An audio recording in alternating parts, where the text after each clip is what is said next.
Bom dia a todos e a todas. Sejam todos bem-vindos. Informo que já está sendo gravada a aula.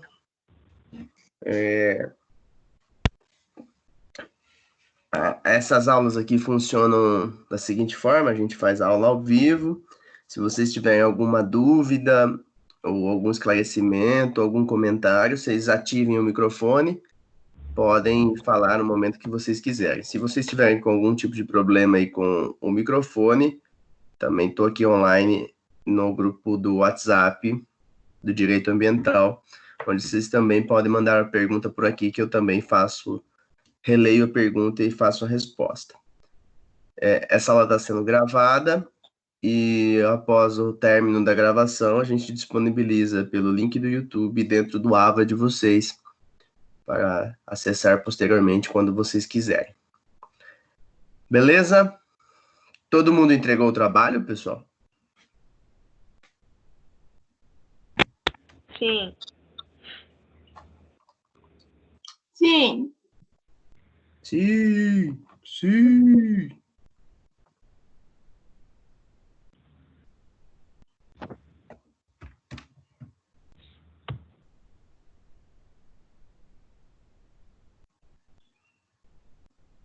Vamos lá, ó.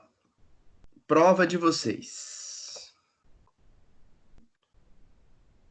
A prova de vocês de Direito Ambiental será no dia 28/4. Dia 28 de abril.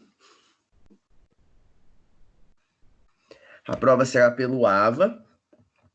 E tá faltando alguns detalhes só para acertar a questão de quantidade de horas disponíveis e tudo mais, que o arquivo vai ficar disponível para vocês fazerem a prova.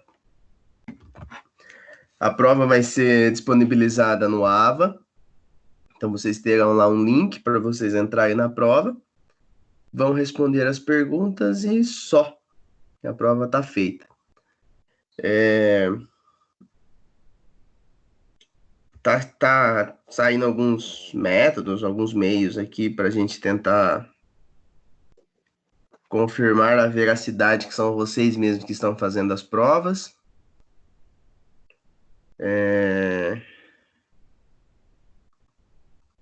E a quantidade de horas ainda vai ser definida entre hoje e amanhã, já vai ser falado quantas horas vocês terão para fazer. A princípio, as provas serão no horário de aula. Então, no dia 28, a gente entra ao vivo por aqui, dá as instruções e liberam para vocês fazerem as provas por aí. Combinado?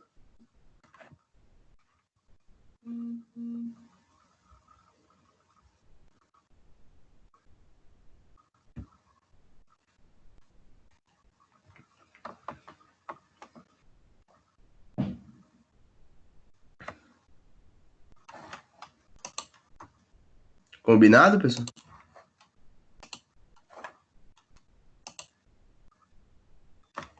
Sim. Sim, beleza. Como se a gente tivesse opção, né? É contrato de adesão, Marcelo. Percebi.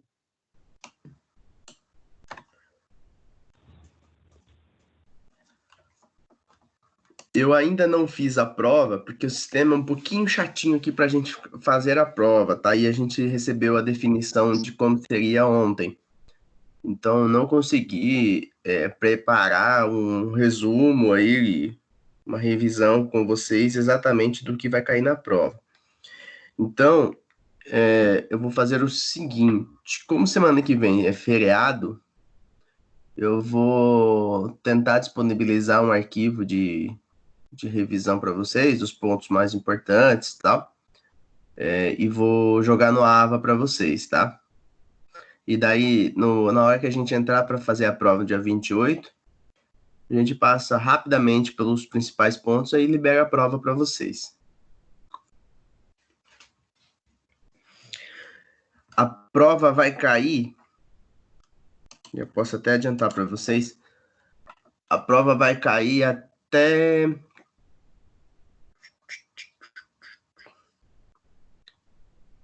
Código Florestal. Da aula 1 até a aula de Código Florestal. Isso será o conteúdo da aula de vocês. Da prova, desculpa.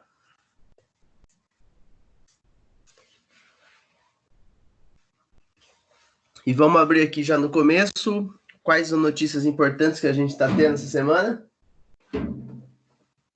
Coronavírus. Isso é novidade, né? É. Coronavírus, que mais que a gente está tendo? R$600. R$600. Toma aqui seus R$600. O Dória querendo ser linchado.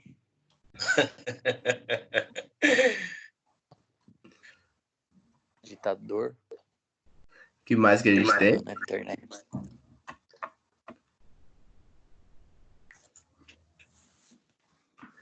O ministro Mandetta, que está de rota de colisão com É o Bolsonaro. o Bolsonaro, pedindo para ser demitido.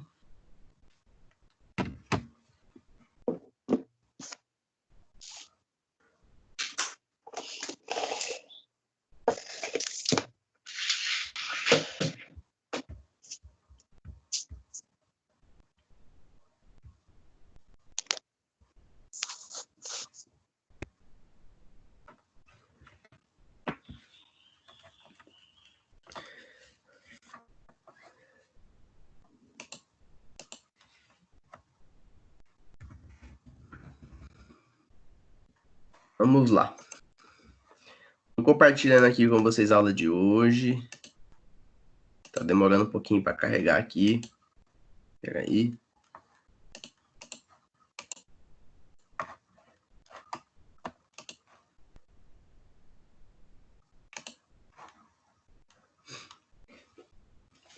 Antes, vamos conversar um pouquinho só sobre o trabalho.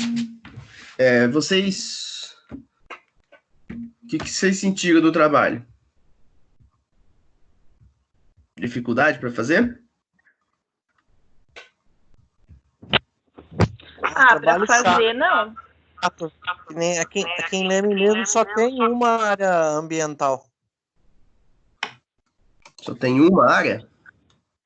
Além de só ter uma, não tenha disponibilizado no site da prefeitura, tá bem complicado.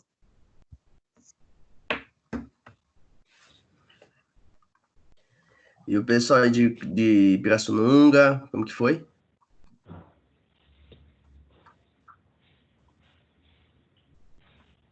Tranquilo, Leandro. Só que é mesmo problema, não tem nada nos sites da prefeitura. Eu sabia que vocês iam passar essa dificuldade, porque em lugar nenhum tem muita informação, porque justamente a questão ambiental é tratada de escanteio.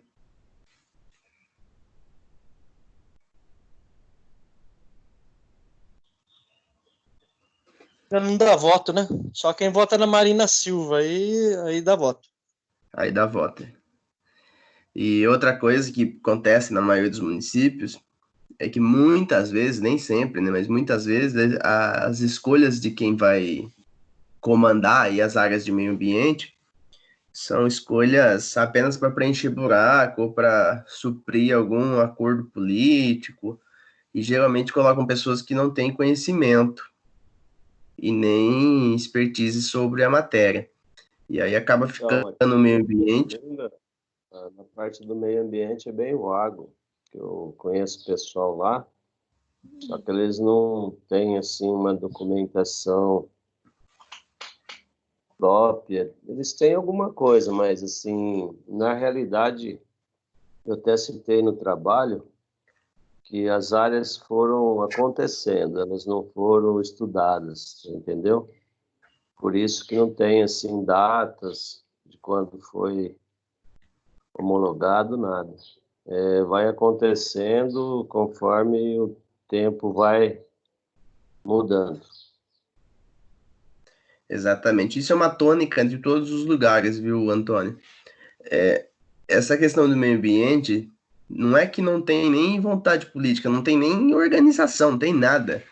Você vai na maioria dos departamentos do meio ambiente aí,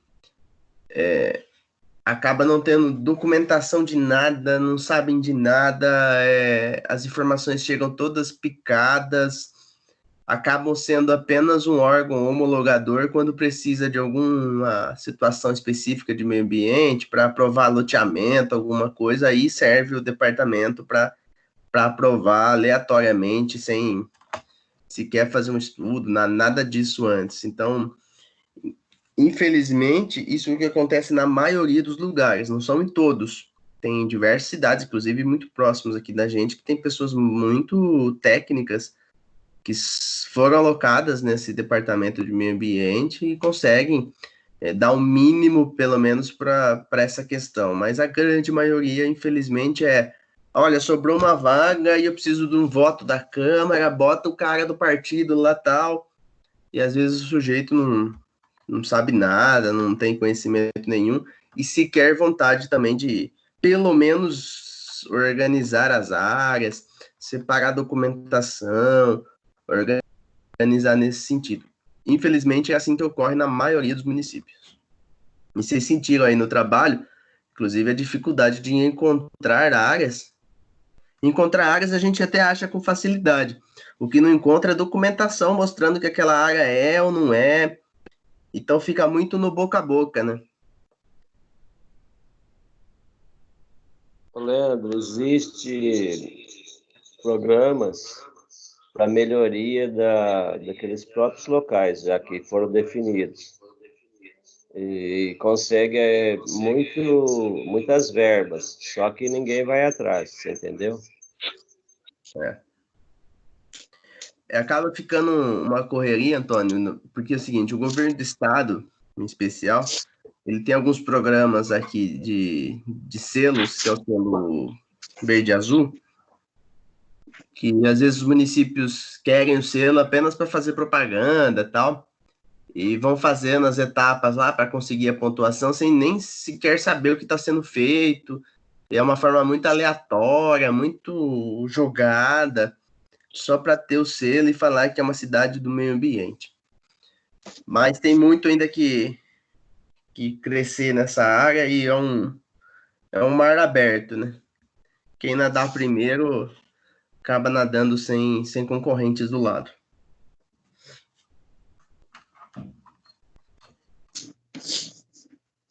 Aqui em Pirassununga mudou o secretário do Meio Ambiente. É alguém da área, pelo menos agora? Então, ele disse que ele é formado, Fábio Della Libera.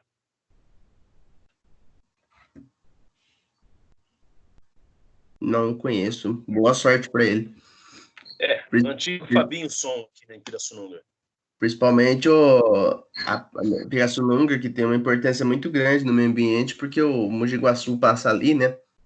Passa quase dentro da cidade, inclusive. Sim, sim.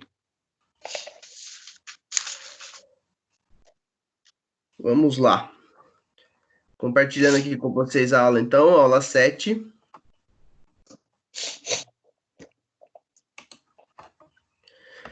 Hoje, nós vamos falar sobre a água. A gente falou sobre os sistemas de proteção, aula passada, falamos sobre o Código Florestal, aula passada, agora a gente vai chegar no assunto água. Política Nacional de Recursos Hídricos, pela Lei 9.433, de 1997, que instituiu a Política Nacional de Recursos Hídricos. Essa política ela foi fundamentada na premissa de que a água é um bem público, recurso natural limitado e dotado de valor econômico. Se tem uma certeza que a gente tem na vida é que o ser humano necessita de água. Então, a água ele não pode ser um bem que seja de difícil acesso. Ele precisa ser de fácil acesso porque está inerente à própria vida humana. Então, constitui-se ainda que seu valor basilar, o uso prioritário dos recursos hídricos ao consumo humano e a dessedentação de animais em situação de escassez. Sobre a forma de gestão, a Política Nacional de Recursos Hídricos estabeleceu também que esta deve sempre proporcionar o uso múltiplo das águas, ser descentralizada e contar com a participação do poder público, dos usuários e das comunidades, e considerar a bacia hidrográfica como a unidade territorial para a implementação das diretrizes e atuação do Sistema Nacional de Gerenciamento de Recursos Hídricos. O que acontece com a Política Nacional dos Recursos Hídricos? Ela surge diante de uma necessidade de regulamentar o uso da nossa água. Porque o que existia antes, ou não existia antes? Não existia nenhum tipo de regulamento ou eram leis esparçadas, onde possibilitava o uso da água sem ter um controle, sem ter um direcionamento, sem ter nada. A partir do momento que passa a ter a Política Nacional de Recursos Hídricos, são criados também alguns órgãos, como o órgão ANA, que é a Agência Nacional das Águas. Então, hoje, você aí no seu município, se você quer subir o valor da água, por exemplo, da conta de água, você vai ter que ter uma autorização dos órgãos superiores. Por que isso ocorre? Porque qual é o fundamento da política nacional? Ela é um bem público. Por ser um bem público, eu preciso ter uma agência reguladora que vai definir o preço dele. Porque como ele é dotado de valor econômico, eu não posso o município determinar o valor que ele quer cobrar da água. Então, essas agências reguladoras, que acontecem em outras áreas também, servem justamente para regular o preço, para que não tenha um exagero da cobrança e nem um valor muito baixo que não paga sequer a produção da água.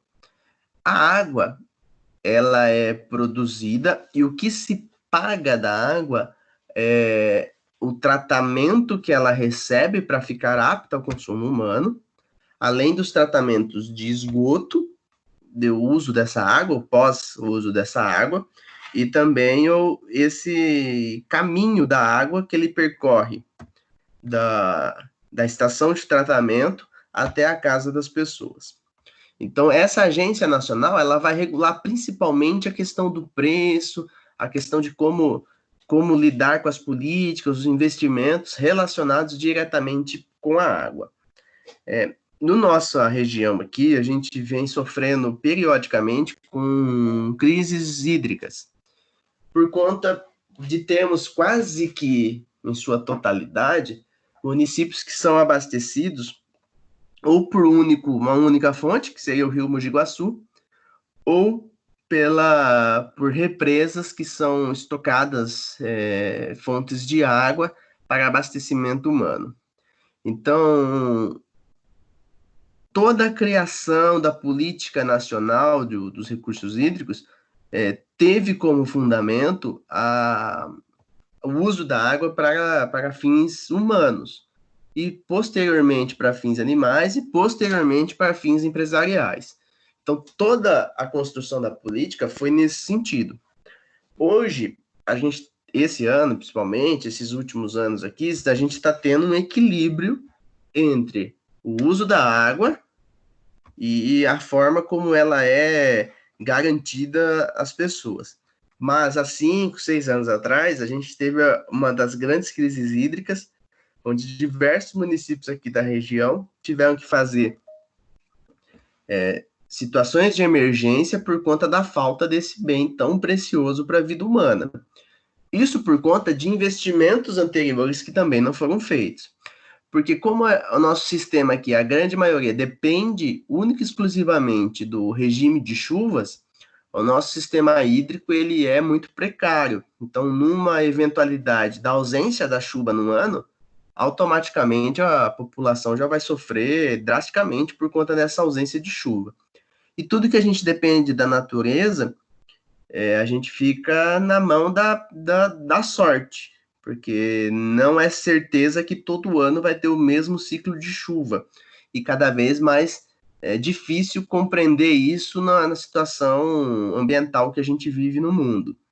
Então, toda vez que eu direciono toda a minha captação de água, direciono toda a minha forma de prover águas para o meu cidadão por meio dos regimes de chuva, a tendência natural é de que eu tenha muita dificuldade para para cumprir isso sem que eu passe por momentos de crise, como muitos municípios aqui passaram há 6 anos atrás.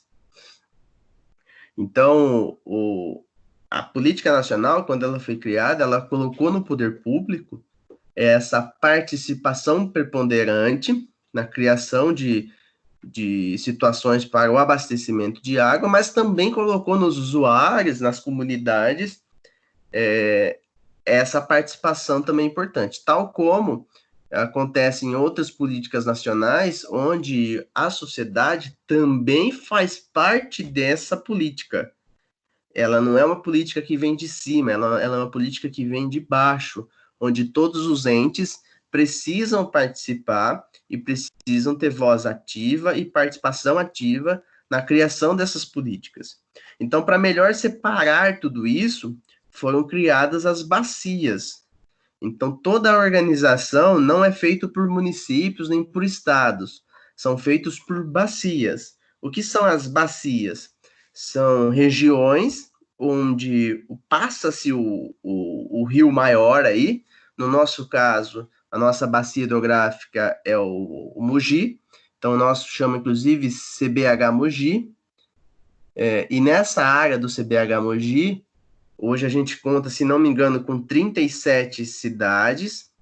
Vou até aqui, ó, abrir aqui que eu tenho as cidades todas aqui, ó, que fazem parte desse CBH Mogi, que elas, olha só, cidades que fazem parte da mesma região da bacia hidrográfica, ou seja, todas as políticas relacionadas às águas passam por esses municípios.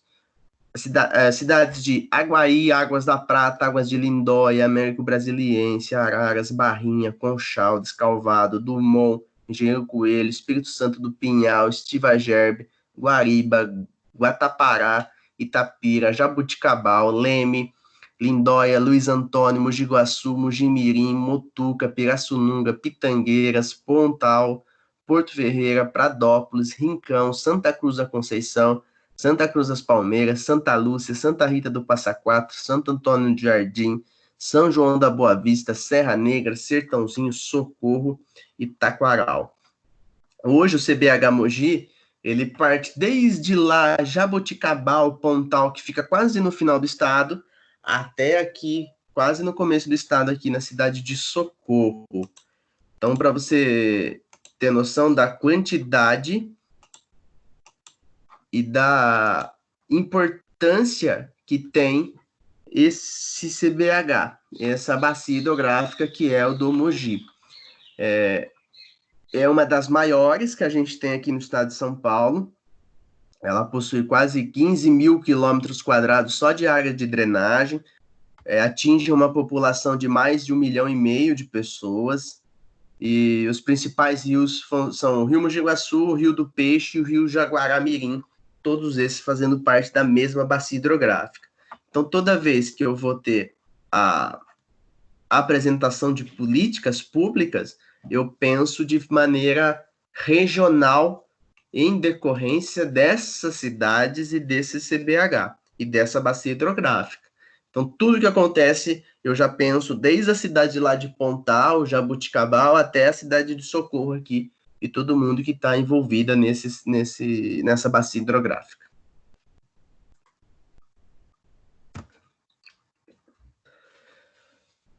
Entenderam até aqui, pessoal?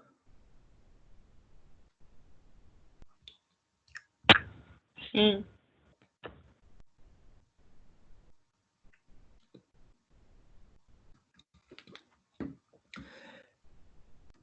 Objetivos da Política Nacional de Recursos Hídricos, ela visa assegurar a disponibilidade de água em padrões de qualidade adequados aos respectivos usos para as necessidades atuais e futuras. A utilização racional e integrada dos recursos hídricos sem excluir o desenvolvimento sustentável, considerando-se o transporte aquaviário e a prevenção e a defesa contra eventos hidrológicos críticos.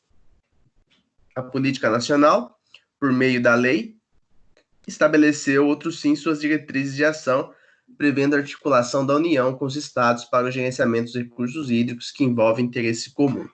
Então, os objetivos principais foi garantir essa disponibilidade de água, garantir que as pessoas que moram no nosso país tenham acesso à água com a maior facilidade possível.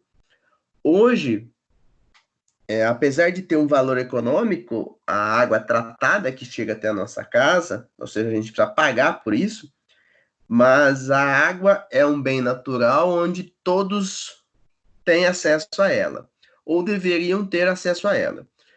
E eu preciso ter o uso disso de maneira sustentável. E por que isso é importante? E ser de maneira sustentável? Porque uma ação que eu faço hoje vai refletir automaticamente no futuro, se eu não utilizar com sabedoria. Vou dar um exemplo para vocês. Alguém aqui, quem daqui já foi lá no parque aquático lá de Olímpia? Quem de vocês já foram lá? Eu Já. Opa, é bom, hein? É bom? morava lá Bom. perto. Você morava lá perto? Uhum.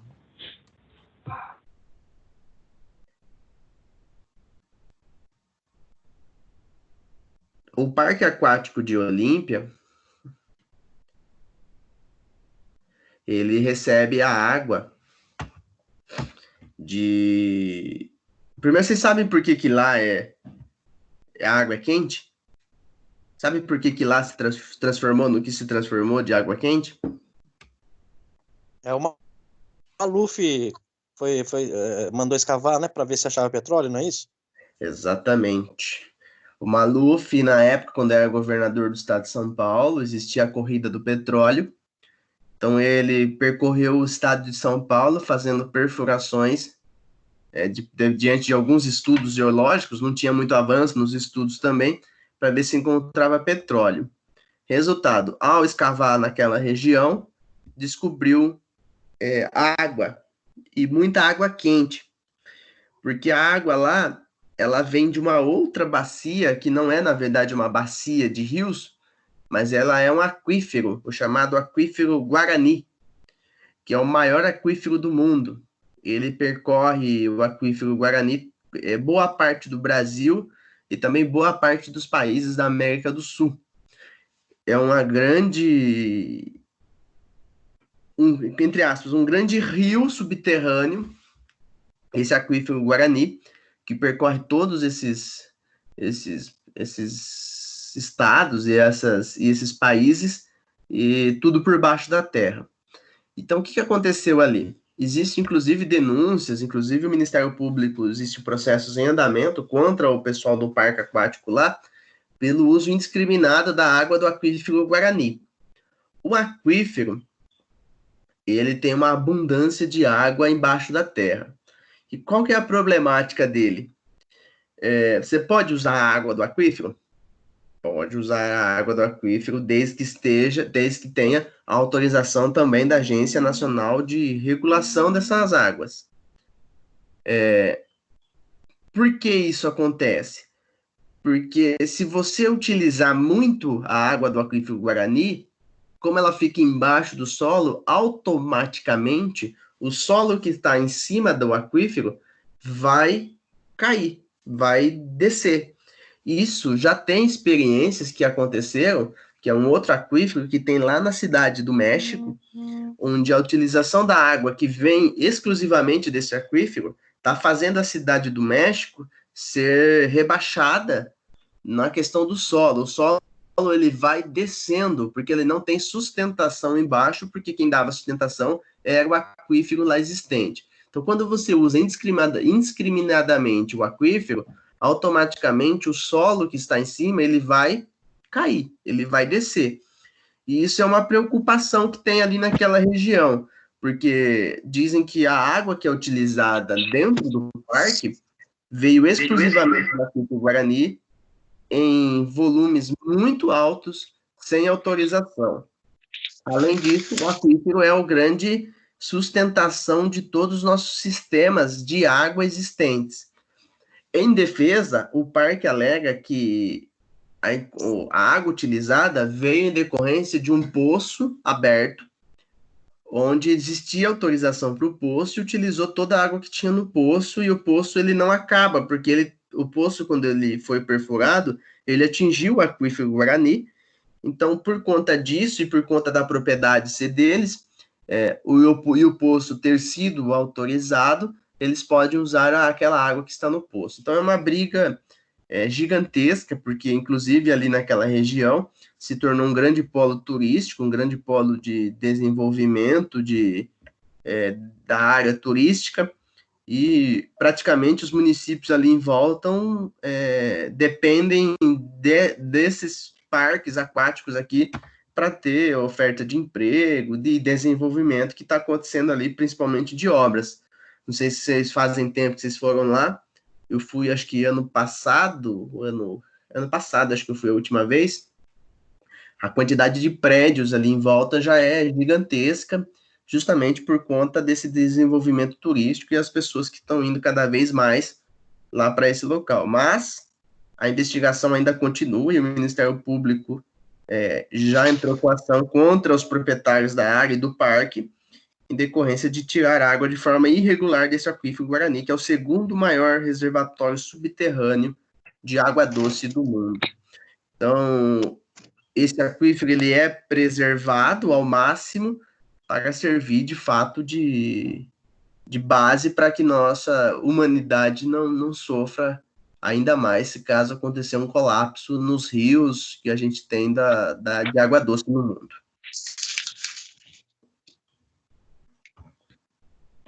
E, professor, uma pergunta. E no caso, quem que... afinal, é de quem lá, então? Eles não podem usar a água? Eles podem usar a água, desde que seja autorizado pela Agência Nacional de Águas. A Agência Nacional de Águas, ele não deixa aleatório você usar água. Ele faz um estudo e limita o número de metros cúbicos que você pode utilizar. E a alegação é de que eles usaram além do que estava previsto. Entendi. Entendeu? A mesma coisa aconteceu, por exemplo, nessa época de crise hídrica. Vou dar um exemplo aqui de Araras, que sofreu bastante com a crise hídrica, porque secou as 3 represas que tinha e nosso abastecimento veio quase que exclusivo pelo Rio Mogi Guaçu. A captação de água aqui de Araras era em torno de... Eu não vou lembrar os números, tá? Mas vamos chutar aqui. Era 1.000 metros cúbicos por minuto. Normal, natural. Na crise hídrica, para que não sofresse o desabastecimento total da cidade, precisaria saltar de 1.000 para 3.000, ou seja, 3 vezes mais. Você não pode botar uma bomba lá e começar a captar 3 vezes mais do que você capta.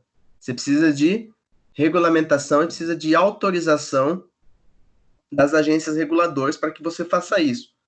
Então, porque assim é fácil, é só você esticar lá o cano, aumentar a potência da bomba e captar mais. Isso é muito fácil.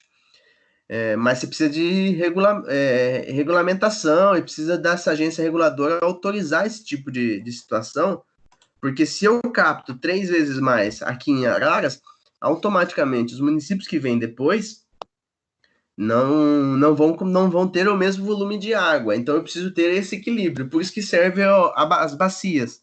As bacias elas vão prever e vão atuar de forma para garantir que todos os municípios que fazem parte desse CBH e todas as pessoas que estão envolvidas diretamente dentro dessa bacia tenham a mesma quantidade de água e o mesmo acesso.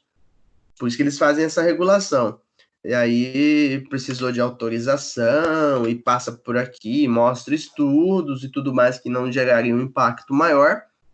E aí foi autorizado, mas não para 3.000, foi autorizado para 2.200, e com 2.200 conseguiu suprir a parte da crise hídrica com racionamento de 24 por 48. Então, 48 horas com água, 24 sem, e nessa conta conseguiu passar pela crise hídrica. Hoje, depois desse susto, existe um controle maior, principalmente das represas, para que elas não sequem. Beleza. E só mais uma pergunta. Para E eles pagam essa água que eles usam? Não, quem paga é nós, né? Ah, sim. É quem vai lá. Eles repassam o valor dessa agência reguladora, inclusive, dentro da conta de água. Então, a conta de água ela faz parte de diversos pedacinhos.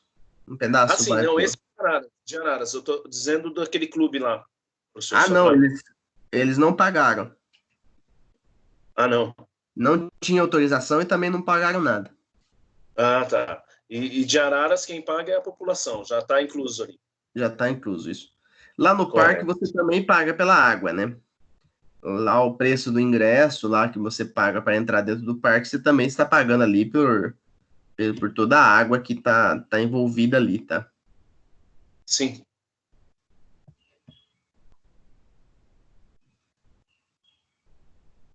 Alguma dúvida a mais, pessoal?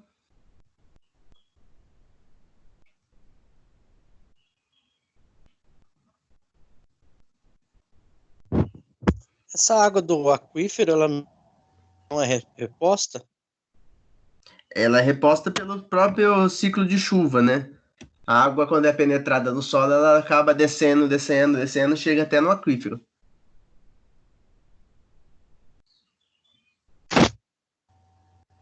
Professor, e essa água que é usada lá, depois ela vai para onde? Dentro do parque, Isso. em tese, ela deveria ser reutilizada, né? Mas ela acaba não sendo reutilizada e ela acaba sendo jogada dentro da própria bacia. Atualmente, aí a última notícia que eu tenho, o parque informava que ele utilizava mensal 117 milhões de litros de água mensal, que daria para abastecer uma cidade aí de 20 mil pessoas no mês. Isso só dentro do parque. E a autorização que eles tinham era de utilizar até 5 milhões de litros 5 milhões de litros de água mês. Eles deviam fazer programas de reabastecimento da água, de reutilização daquela água, de maneira sustentável, lógico, para garantir que não passasse por utilizar de forma irregular. Então, o próprio parque já fala valores de utilização de água muito acima do que estava permitido. Isso gerou uma ação civil pública que está correndo até hoje para que se analise aí se tem que pagar, o que ele tem que fazer para recuperar parte desse aquífero que ele usou de forma irregular.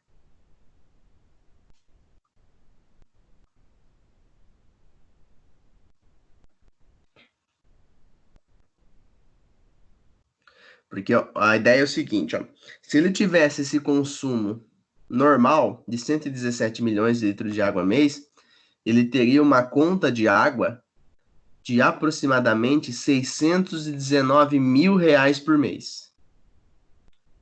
Só que ele paga hoje em dia em torno de 12 mil reais por mês de água.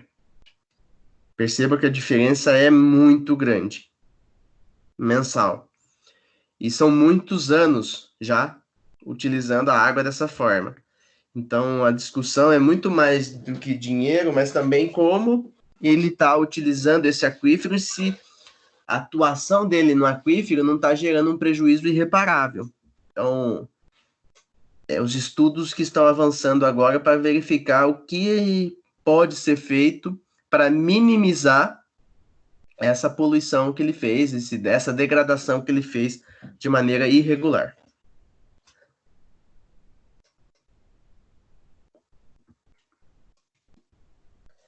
Passamos agora aos instrumentos da Política Nacional de Recursos Hídricos. Quanto aos seus instrumentos, a Política Nacional de Recursos Hídricos listou. São instrumentos de atuação da política: os planos de recursos hídricos, o enquadramento dos corpos de água em classes, a outorga, que atribuirá o direito de uso de recursos hídricos, a cobrança pelo uso e o sistema de informações sobre esses recursos hídricos. Então, a gente vai ter aí 5 situações onde vão estar definidos as formas de instrumentos que a política nacional vai utilizar, tá? E só reforçando aqui do assunto anterior aí de Olímpia, todas essas informações estão disponíveis no sites de notícia, inclusive no G1, que fala sobre essa notícia em específico aqui, da questão do uso da água pelo aquífero, tá? Então, os planos de recursos hídricos são planos diretores de longo prazo que, conforme determina a norma, devem ser elaborados por bacia hidrográfica, por estado e para o país, a fim de nortear a implementação da política nacional dos recursos hídricos e o gerenciamento desses recursos.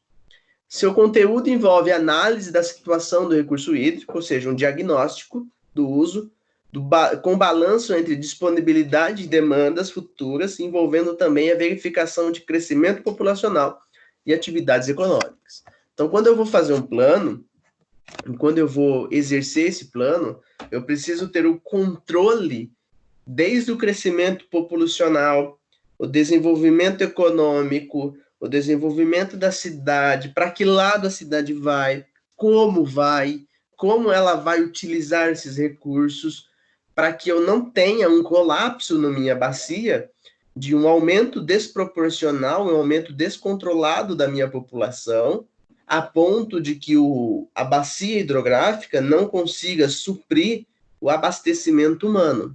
Senão a gente teria automaticamente uma guerra por conta da água.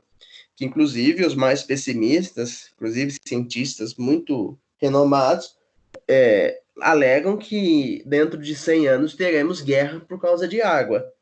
Porque se o crescimento populacional e desenvolvimentista do mundo continuar nessa velocidade, recursos naturais vão se esgotar com maior rapidez e teremos crises por falta de recursos naturais. E a água, como nós sabemos, é fundamental nesse caminho. Apesar de sermos um planeta rodeado por água, mas é água salgada e imprópria para o consumo. E temos aí, que a gente aprende desde que a gente é criança na escola, que tem 4% de água doce no mundo, e mais de 30% dessa água doce está no nosso país. Quem tem água hoje, quem detém essa água, ele tem o ouro na mão, ele tem o novo petróleo. Por quê? Porque a gente vai sofrer por escassez e não vai demorar muito tempo. Então, controlar essa água é muito mais do que garantir a vida humana, como também é uma situação de posicionamento no mundo como alguém que detém poder. Quem tem água tem poder, porque a água é essencial à vida e todos precisam. Então, o Brasil, ele precisa criar essas políticas e atuar nesses planos de recursos hídricos, garantindo esse acesso à água e garantindo esse acesso sustentável da água, para que justamente nós tenhamos água por muito tempo e uma água controlada. Então, eu ao analisar o plano, eu preciso verificar qual vai ser minha demanda de água, se eu tenho uma empresa ou não que usa muita água, se ela está reutilizando essa água ou não, prevendo aí futuras e o presente, inclusive, do desenvolvimento da minha cidade, da minha população, das minhas empresas, para que eu consiga ter um desenvolvimento sustentável disso. Por isso que os planos, eles são elaborados dentro da própria bacia. Então, esqueçam essa organização, no que diz respeito a recursos hídricos, essa organização de estados. Estado de São Paulo, Minas Gerais, não tem isso. A organização da água é feita por bacias. E a nossa é o CBH Mogi.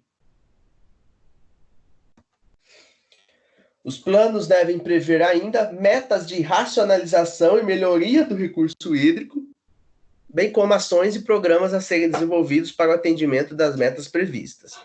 Ainda quanto ao uso do recurso hídrico, os planos devem prever hipóteses de prioridades, critérios para a cobrança e criação de áreas sujeitas à restrição de uso, com vistas à proteção do próprio recurso hídrico.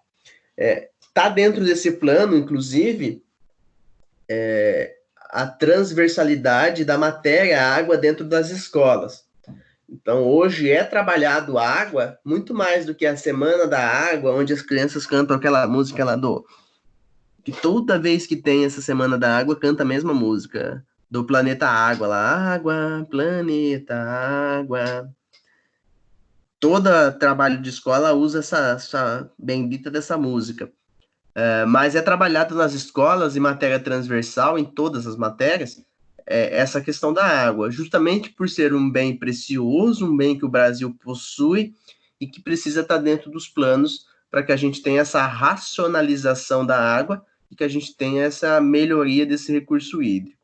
Infelizmente, a gente está vivenciando, inclusive agora na pandemia, o brasileiro ele só começa a entender quando a situação já está grave. Então, na época da crise hídrica, por exemplo, muita gente criou sistemas de captação de água da chuva, e a água da chuva cai para cá, sai para lá, e começou a utilizar a água da máquina de lavar, que ia ser descartada para começar a lavar quintal e tudo mais, mas isso precisa ser muito mais do que momentâneo, precisa se tornar um hábito. Isso é usar com inteligência o recurso hídrico, usar de todas as formas a água que é fornecida, para que eu não desperdice água tratada e água disponível para o consumo em situações que não são necessariamente obrigatórios o uso de uma água tratada para fazer, como, por exemplo, lavar calçada, que são, infelizmente, são costumes que a gente tem no nosso país totalmente descabidos hoje em dia. Lavar calçada, deixar a mangueira ligada para lavar carro indiscriminadamente, assim, são todas situações que demonstram que os costumes ainda são os mesmos. Está melhorando, mas ainda são os mesmos. Mas você pega esse problema com lavar carro, isso, tal. E a produção de alimentos que a gente exporta para o mundo inteiro a preço de banana, e diz que 1 quilo de soja você gasta 1.500 litros de água para produzir. Isso. Então, isso são todas situações onde a gente precisa começar a prever que vai acabar essa água. Então, ou eu aumento o valor... Vai para onde a água, se é um ciclo? Você consome, você descarta, joga na natureza, chove, evapora, e vai para onde a água? Se vai acabar? Como que acaba essa água? Como que acaba? Se a gente, por exemplo, mudar o ciclo da chuva por conta da poluição, a chuva não cair mais onde deve cair, começar a cair no mar, vai acabar a água. Ah, tá, mas vai estar no mar. E a dessalinização? Então, a dessalinização ainda é um processo muito difícil e muito custoso que Mas como a energia fotovoltaica era um absurdo, hoje já não é mais. Então, mas a tecnologia para dessalinizar a água existe já há muitos e muitos anos, só que ainda não foi desenvolvida ainda mais para garantir o acesso à água a mais pessoas por conta do custo e por conta da falta de interesse. Por quê? Porque enquanto eu tenho ainda a água da outra forma, que é muito mais fácil de eu pegar, eu não vou aplicar a tecnologia no outro que é mais caro. É necessário ainda, né? Hã? Não é necessário ainda, né? Não é necessário, só que eu não posso pensar só quando for necessário. A mesma coisa que o Covid-19. Eu não posso pensar no hospital só quando agora está na crise. Eu não posso pensar em comprar respirador só porque agora está faltando. É lógico, mas ninguém esperava isso também. Preciso... Tem 4 meses para cá. Então, mas eu preciso ter uma estrutura de saúde compatível com os municípios que a gente tem. Não, mas a água do mar ela evapora, vira as nuvens que precipita e volta para a terra. Sim. Então, não, só se a água fosse para fora Mas não. terra. Ô, professor, Então, ouvi dizer aí que que tá o problema, 90%. Marcelo. Você Ouvi dizer pega São Paulo.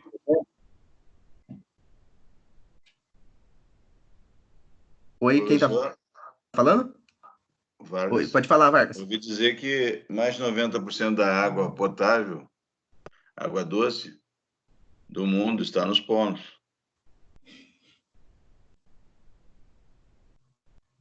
Sim. Então talvez seja esse o interesse, o grande interesse de se dividir essa área de território, né, na área dos polos entre os países, né? Por isso que existe uma série de tratados, né, em função disso aí, porque realmente a quantidade de água disponível nos polos é muito grande. Então, o pessoal, além das pesquisas que o pessoal faz, eles também querem uma parte querem um filão dessa água, né? Que vai ser também muito cara, né? Porque o acesso é ruim, né? É difícil, Mas é uma fonte, né? Só dando uma complementação do que o Marcelo está trazendo, tá certo, a água do mar evapora, forma as nuvens que vão fazer a chuva. Agora você pega São Paulo, por exemplo, onde a gente tem uma poluição descontrolada, as nuvens não chegam na proporção que deveria, ou são barradas antes de chegar, por exemplo. Aí a chuva cai de forma descontrolada, muito forte em determinadas áreas, não chega em outras, e a gente tem uma descompensação dessa evaporização. Quando isso acontece, automaticamente os meus mananciais não são preenchidos novamente, porque se você pensar que São Paulo é a terra da garoa, que São Paulo chove sempre, mas eu tenho crise hídrica praticamente todo ano, que eu não consigo recuperar as minhas fontes de água lá em São Paulo, mesmo tendo enchente todo verão, e eu não consigo canalizar essa água para que eu sirva de abastecimento de forma posterior, demonstra que a política que está sendo utilizada não é a correta, porque automaticamente, com o tempo, eu vou sofrer cada vez mais, porque a população cresce e meu recurso hídrico não acompanha. Quando isso acontece, eu desperdiço esse recurso hídrico que serviria para alimentar o meu sistema de água e não alimento ele, e automaticamente eu vou ter problema de abastecimento.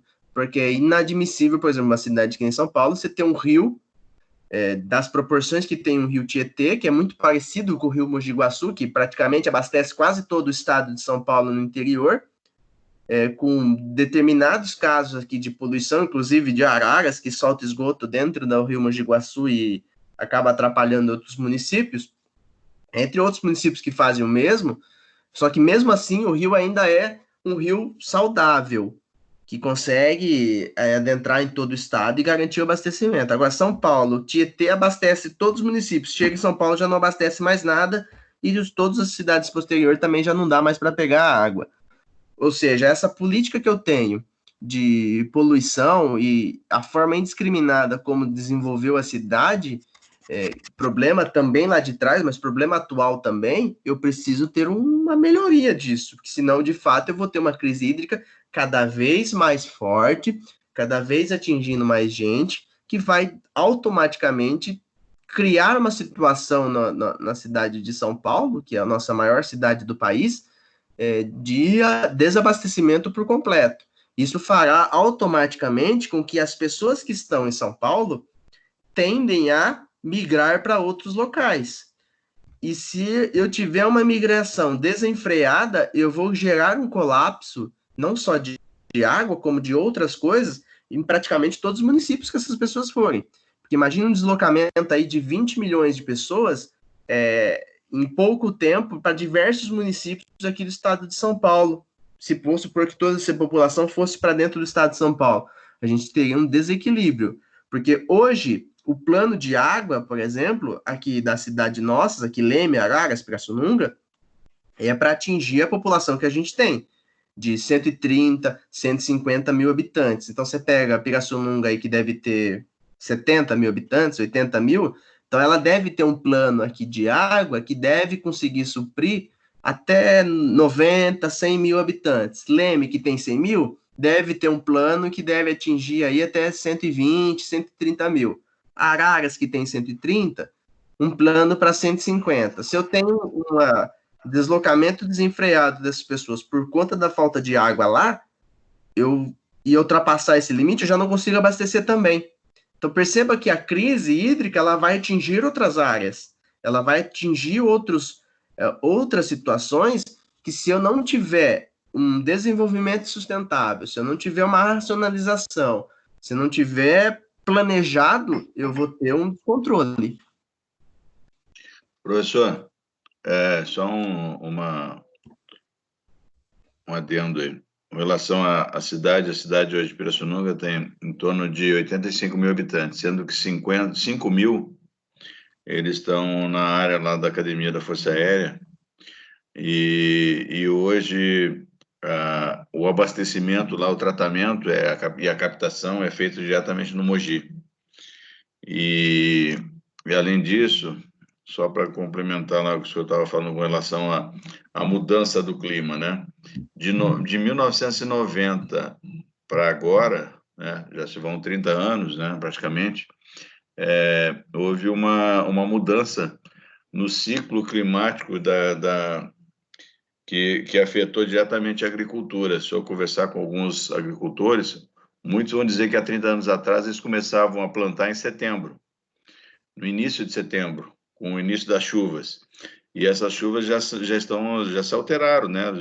Hoje você começa a plantar em outubro, rezando para chover na semana seguinte, porque talvez não chova, talvez o espaçamento seja maior, e com isso o ciclo hoje está alterado de 30 a 50 dias, hoje o ciclo de plantio. Quer dizer, isso aí já é um reflexo dos últimos 30 anos. Sim. Pelo menos o que o pessoal tem comentado, se eu conversar com os agricultores, isso aí é uma conversa do dia a dia.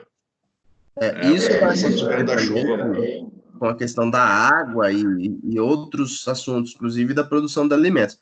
Como bem observou ali o Marcelo, a gente tem alimentos que a gente exporta para o mundo que praticamente segura toda a nossa balança econômica, que é a soja, onde se gasta um número exagerado de água para a sua produção, e se a gente não tiver um controle disso, inclusive cobrando mais caro, tendo uma compensação disso, a gente vai ter um desequilíbrio e não vai demorar muito tempo para que aconteça esse desequilíbrio. É que o maior problema, professor, é com relação aos pivôs, né? Porque hoje os grandes produtores, aqueles que têm uma produção mais significativa, eles fazem o uso de pivôs. E os pivôs estão onde você tem capital, a água no rio. É diferente do camarada esperar, daquele camarada que está esperando a chuva chegar. Ele está controlando todo o ciclo da cultura. E aí, por isso, esse volume de água. Isso. Então, realmente tem que ter um controle. Se tem alguns... aqui, né, principalmente na área de Pirassununga, tem aumentado o número de pivôs, não da mesma forma que nós temos na região centro-oeste, mas temos um número, né, significativo. Isso aí, todo dia, o camarada vai lá, se não puxa o seu pivôzinho, ele puxa um canhãozinho de água, né? Vai lá, coloca a bomba no rio, puxa um canhãozinho de água para a cultura dele. Então, isso aí realmente tem interferência muito grande no volume de água do rio. Com certeza, exatamente. Vamos lá, seguindo aqui. O enquadramento dos corpos de água em classes. Outro instrumento da Política Nacional de Recursos Hídricos possui o objetivo de compatibilizar a qualidade do recurso hídrico ao uso, combater a poluição mediante ações preventivas permanentes. O enquadramento consistirá em fixar o nível de qualidade, chamado de classe, a ser alcançado ou mantido em um segmento de corpo de água ao longo do tempo. Vale ressaltar que o Conselho Nacional de Meio Ambiente, o CONAMA, através de resoluções, a 357, a 396, classifica as águas superficiais e subterrâneas através de padrões de qualidade. Desculpa, teve um erro de português aqui. Segundo o uso preponderante que lhes são atribuídas.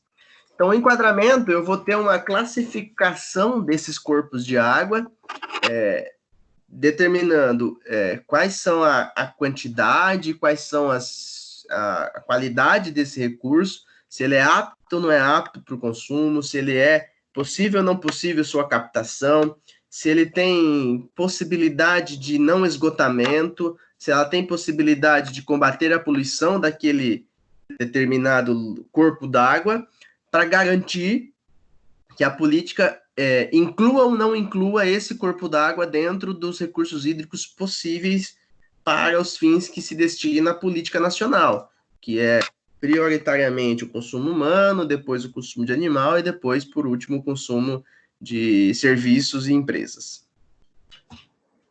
Eu vou ter também o regime de outorga. O regime de outorga é o de direitos de uso de recursos hídricos. Por sua vez, é um instrumento que visa assegurar o acesso à água com controle quantitativo e qualitativo do uso. Não significa alienação pelo poder público do recurso hídrico. As águas são inalienáveis e outorga implica apenas o direito de uso.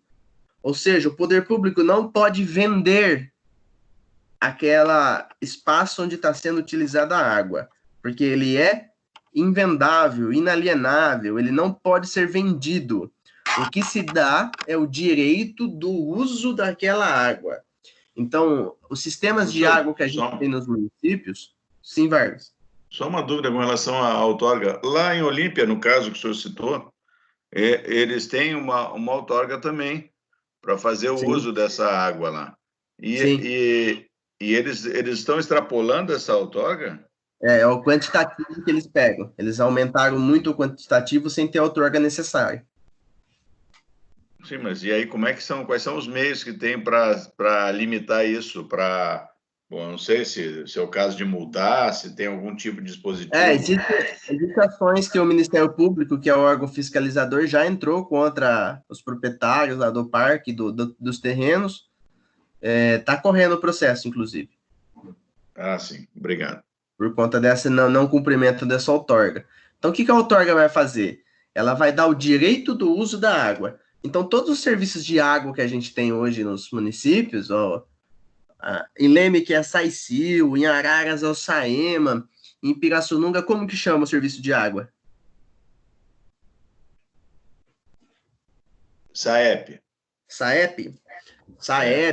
Todos eles têm outorgas. Eles são outorgados para que eles exerçam o direito de uso dessa água. Então, seja o direito de uso de captação, de tratamento e de acompanhamento da distribuição dessa água.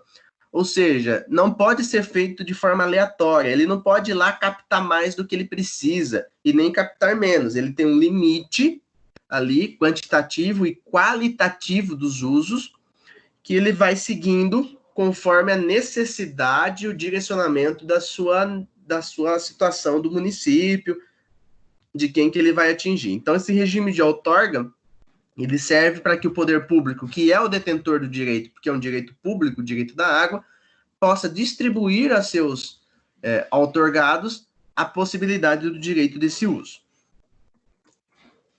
A lei trouxe ainda a hipótese de dispensa da outorga pelo poder público para uso de recursos hídricos, quando para a satisfação da necessidade de pequenos núcleos populacionais em áreas rurais, para as derivações, captações e lançamentos considerados insignificantes, bem como para acumulações de volumes de água também insignificantes.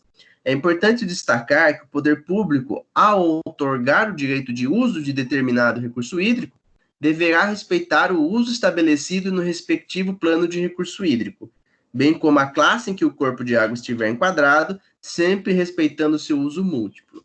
Então, o órgão que vai pedir essa outorga, ele vai ter que apresentar um plano do que é que ele está pegando, como está pegando e que quantidade está pegando.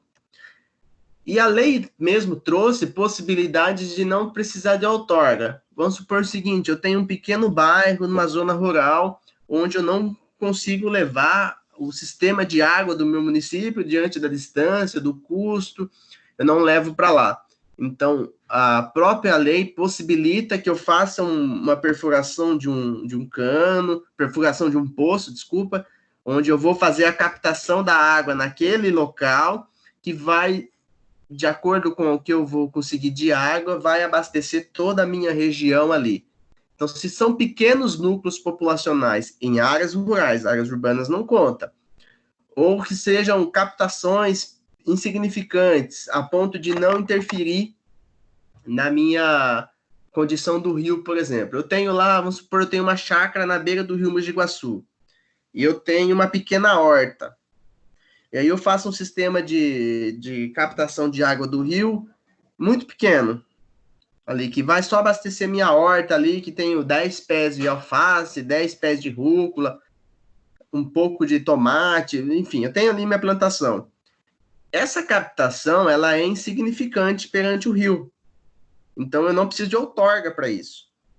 Agora, se eu passo a ser uma grande fazenda de plantação e eu tenho que captar muita coisa do rio, aí eu preciso de uma outorga que vai me garantir esse direito de uso dessa determinada água. A grande problemática disso é a fiscalização da quantidade de água que eu estou pegando.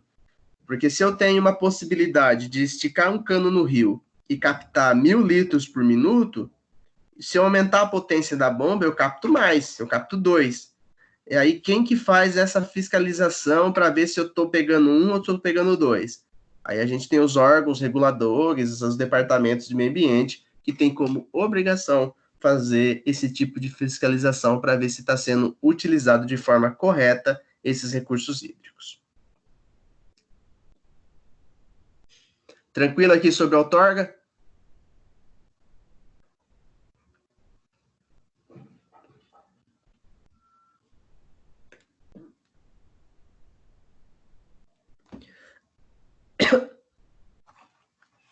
Para mim, tranquilo. Beleza. Vou seguir aqui com a outorga ainda. E quanto à competência para conceder a outorga pelos entes federativos, este se regerá pela observância do domínio do recurso hídrico, cabendo a delegação aos estados e ao Distrito Federal pelo Poder Executivo Federal para conceder a outorga de direito de uso de recursos hídricos de domínio da União. Por fim, estabelece a lei que a concessão da outorga deverá obedecer ao prazo não excedente de 35 anos renovável, podendo, no entanto, haver sua suspensão parcial ou totalmente em definitivo ou por prazo determinado. Então, os recursos hídricos que são de domínio da União, quem vai fazer essa delegação é os estados e o Distrito Federal. Então, aqui na nossa região, você precisa de uma outorga, você vai pedir para o estado, você vai pedir para o governo estadual, que por meio lá dos órgãos de meio ambiente, que vai proceder os estudos e garantir o direito de uso. Lembrando sempre, supervisionado pela Agência Nacional de Águas, a ANA, que vai supervisionar do alto, ou seja, no nível superior, ver se você está cumprindo rigorosamente o que a lei determina. Então, para o nosso caso aqui dos municípios, é o Estado que vai garantir essa outorga para que eu utilize esse recurso hídrico. E se eu não utilizar de forma correta, é ele também que vai fazer a suspensão parcial ou total e definitivo por um prazo determinado de decorrência da minha atuação de forma irregular. E aqui vem o tema mais polêmico sobre a água, que é a cobrança pelo uso. Outro instrumento da Política Nacional de Recursos Hídricos é a cobrança pelo uso desse recurso hídrico. Serão objeto de cobrança os usos sujeitos à outorga, conforme definido no artigo 12 da lei, citados acima, e os valores arrecadados devem ser aplicados prioritariamente na bacia hidrográfica. A cobrança da água, ela decorre não por ser um bem público, ela decorre pelo tratamento que ela sofre. Então, os valores que a gente paga de água devem ser condizentes com o valor gasto para tratar essa água e captar ela. Então, a gente não pode ter discrepância muito grande entre os valores de cobrança de água. Vamos supor o seguinte, eu tenho uma cidade que cobra o mínimo, lá que são acho que 13 mil metros cúbicos, cobra R$50. A outra cobra 25. Perceba que eu tenho uma discrepância de valores. Alguma coisa está errada.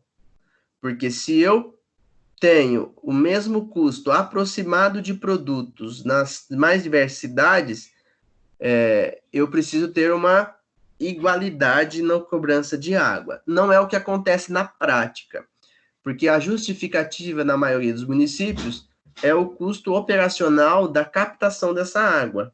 Então, eu vou ter municípios onde eu tenho uma dificuldade maior da captação da água e outros municípios com dificuldade menor da captação da água. Então, o preço deve ser compatível com isso também. Então, eu vou ter... Inclusive, eu tenho municípios que terceirizaram esse serviço de água, onde passaram a empresas privadas esse serviço que seria do poder público. Então, em vez de ser empresas públicas que fazem esse serviço, acabam sendo empresas privadas que automaticamente elevam o valor da cobrança, mas sempre tem que ser autorizado pela Agência Nacional de Águas, a chamada ANA. Então, professor, isso é variável, mesmo com exceção do caso da terceirização. Por exemplo, às vezes tem cidades que tem que buscar água, tem que captar água numa distância maior, ou em vários pontos, né, como é o caso lá de Araras, né? E aí, com isso aí, o custo realmente aumenta, até no tratamento, por exemplo, não pode ser um custo igual para quem capta no Mogi e para quem capta lá no Tietê. Por exemplo, o tratamento para utilizar uma água do Tietê, dependendo da situação, deve ser muito, muito mais alta, né? Não só a separação mecânica, como depois a separação química. Deve ser um custo muito mais alto. Sim, o que eu não posso ver, é uma discrepância muito grande em situações parecidas. Então, por exemplo, eu não posso ter um valor de cobrança de água muito maior em Pirassununga do que eu tenho em Araras, por exemplo. Porque Pirassununga, o Rio Mogi Guaçu passa muito próximo. Então, eu tenho um equilíbrio. Não precisa ser igual. Já é diferente, professor. Já é diferente. Porque aqui, a captação de água é no descaroçador, não é no Rio Mogi. Sim. No Rio Mogi custaria muito caro, seria muito oneroso captar água no Rio Mogi. Então, a captação é feita no descaroçador, que fica próximo e praticamente fica no eixo da Anhanguera. E isso aí é uma facilidade, porque a distribuição, por exemplo, a captação, elevação e depois a distribuição, ela fica de alguma forma facilitada, né? Porque não é só pela simetria, é porque também existe as linhas a linha de abastecimento, ela corre numa perpendicular e ela vai se ramificando e é toda por gravidade. Então, aqui o terreno favorece. Eu não sei como é que é em Araras, como o senhor mencionou, que são 3 pontos de captação. Talvez isso aí seja o motivo do elevado, do valor superior, né? Não digo elevado porque eu desconheço. Sim. É que o que a gente tem aqui, eu estava falando da discrepância, que eu não posso ter valores muito fora um do outro, dobro, triplo, sem ter uma justificativa plausível para isso, tá? Porque, em tese, os custos de tratamento são parecidos. O que muda é a forma de captação. Então, eu não posso ter uma discrepância muito grande. Eu preciso ter compatível os valores de cobrança de água, justamente porque o intuito não é lucrar com a água. É pagar o custo de tratamento e distribuição dessa água. Igual até a gente conversava aqui na época da crise hídrica, o serviço de água aqui tinha 14 milhões em caixa e não tinha água. Então, adianta ter 14 milhões em caixa? Não adianta, porque o intuito do serviço de água aqui, que é municipal, não é lucrar. É todo o dinheiro ser reinvestido dentro do próprio sistema. Então, não adianta eu ter muito dinheiro em caixa e não ter água para fornecer para a população. Eu preciso ter esse equilíbrio. Então, não adianta eu cobrar muito caro e não conseguir ter lucro e não ter investimento compatível com aquele lucro que eu estou tendo. Vou dar um exemplo, professor. A captação na área da academia, que é para atender 5.000 pessoas. O restante, os 80 mil, os outros 80 mil são atendidos pela SAEP. A quantidade de pessoas envolvidas hoje no tratamento de água, que a captação é feita direto no Mogi, é baixíssimo, é tipo uma dúzia de pessoas. Tá? É baixíssimo o valor da água, pela proximidade, e aí essa água é bombeada para um lugar mais alto, né, e depois espalhada por gravidade. Então, o valor é absurdamente inferior ao valor da SAEP. Então, eu estou falando proporcionalmente, né? Uhum. Considerando lá que são 16 módulos, enquanto lá tem um módulo que teriam 16. Então, e a diferença é grande pela forma de captar, pelos custos operacionais, pelo tipo de captação, né? E até pela distância onde é levada essa água, onde é bombeada. Então, é bastante diferente em função disso. Sim. Então, por fim, ainda prevê, só para fazer um comentário aqui do Fernando, desculpa que eu tinha lido, mas não acabei não fazendo o comentário do Fernando que ele fez aqui no grupo. Parece algo parecido com o que acontecia em Feira de Santana. Acho que vou vender toda a água para a China a preço de banana seca. Exatamente, Fernando.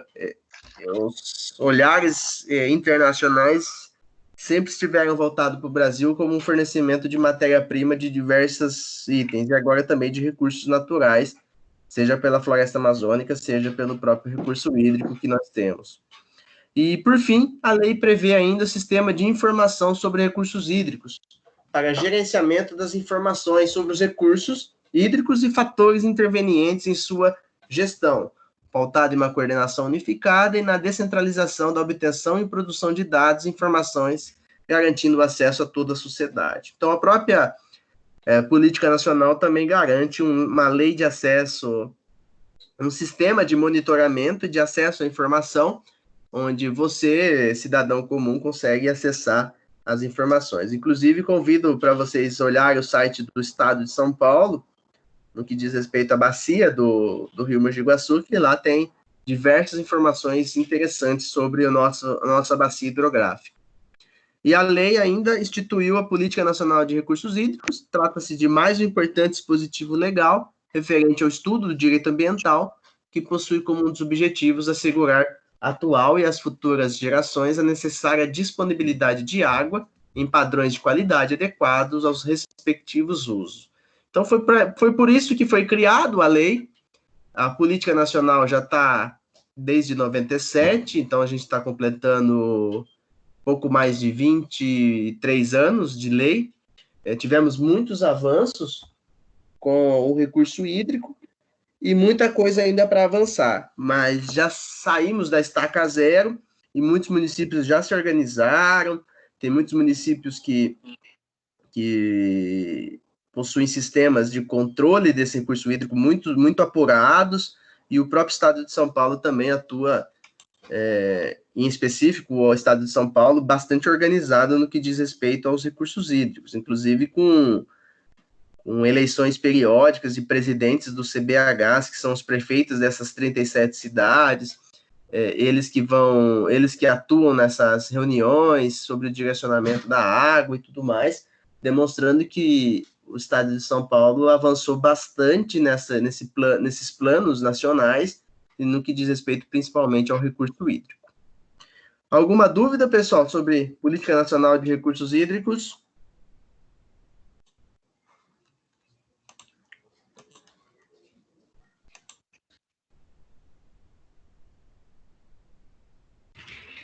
É isso aí mesmo.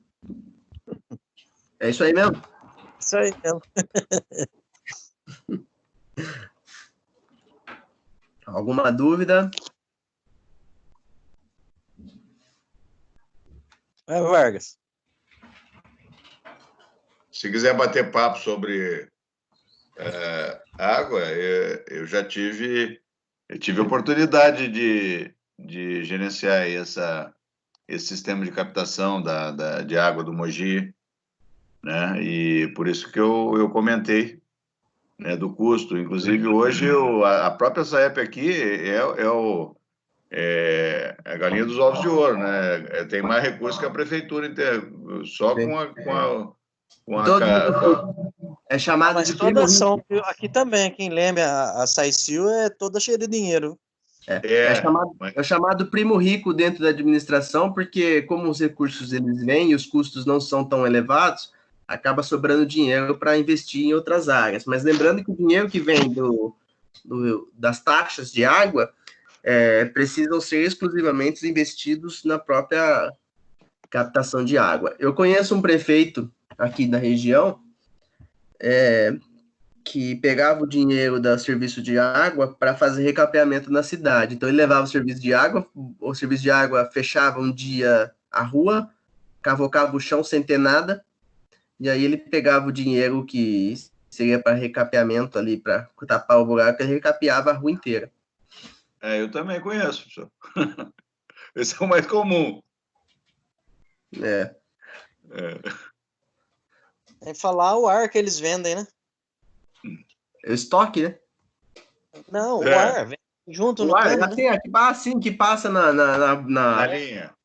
Na linha, não né? Não tá nem sacando. Não, imagina. Na linha.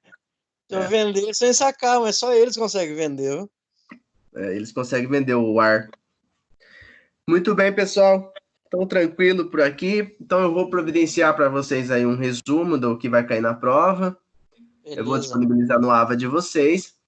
E fico à disposição de vocês, tanto pelo e-mail, como pelo WhatsApp, pelo grupo, para qualquer dúvida, esclarecimento, vocês fiquem à vontade. Só registrando aqui a presença, então, do Antônio, da Dândara, do Fernando, da Flávia, do Hugo, da Letícia, da Lu, do Marcelo, Marcos Carvalho, Mariana Leal e do Vargas. Muito obrigado pela presença de todos. A gente volta semana que vem, nesse mesmo horário, nesse mesmo canal, com mais uma aula. Não, semana que vem não, semana que vem é feriado. Na outra que já é a prova. Então estejam preparados para a nossa prova que vai ser feita de forma online. Um grande abraço a todos, fiquem com Deus e boa semana. Professor, com relação à prova ainda, como é que vai ser essa prova online? Nós estamos apreensivos aí, pelo menos eu, né? Porque... Muito parecido com o que é as atividades do AVA de vocês. Será disponibilizado um link, vocês vão acessar e vão responder como se fosse uma atividade do AVA, só que é a prova. Ok. Tá bom? Ok. Professor. Oi? Vai ter um tempo estipulado, né, para realizar a prova, igual do nota máxima? Igual da nota máxima, vai ter um tempo estipulado. Acredita aí que 7 minutos e meio. É enorme. É grande. Falou, Leandro. Obrigado. Um abraço, Marcelo. Tchau, tchau. Até mais, Leandro. Deus.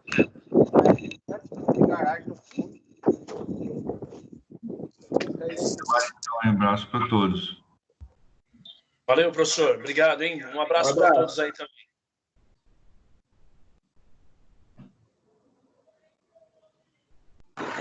Abraço para todos aí, então.